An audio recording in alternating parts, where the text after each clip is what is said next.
उत्तर प्रदेश के सहारनपुर में all India मजलिस-ए-इत्तेहाद मुस्लिमीन party यानी AIMIM के राष्ट्रीय अध्यक्ष अरशद उद्दीन ओवैसी के खिलाफ सहारनपुर पुलिस ने NCR दर्ज किया है।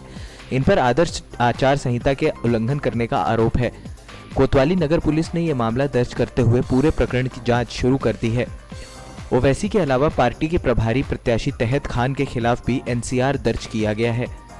यह रिपोर्ट SI अनिल कुमार की ओर से ही कोतवाली सिटी में दर्ज कराई गई है। दरोगा की ओर से आरोप है कि ओवैसी और तहत खान की ओर से कोतवाली क्षेत्र में कई स्थानों पर बिजली के खंभों, निजी दुकानों और यहां तक कि धार्मिक स्थलों की दीवारों पर भी पार्टी के पोस्टर लगाए गए हैं। बगैर अनुमति के निजी दुकानों और पावर कॉरपोरेशन निगम की संपत्ति का यह पोस्टर लगाना आदर्श आचार संहिता का साफ उल्लंघन है।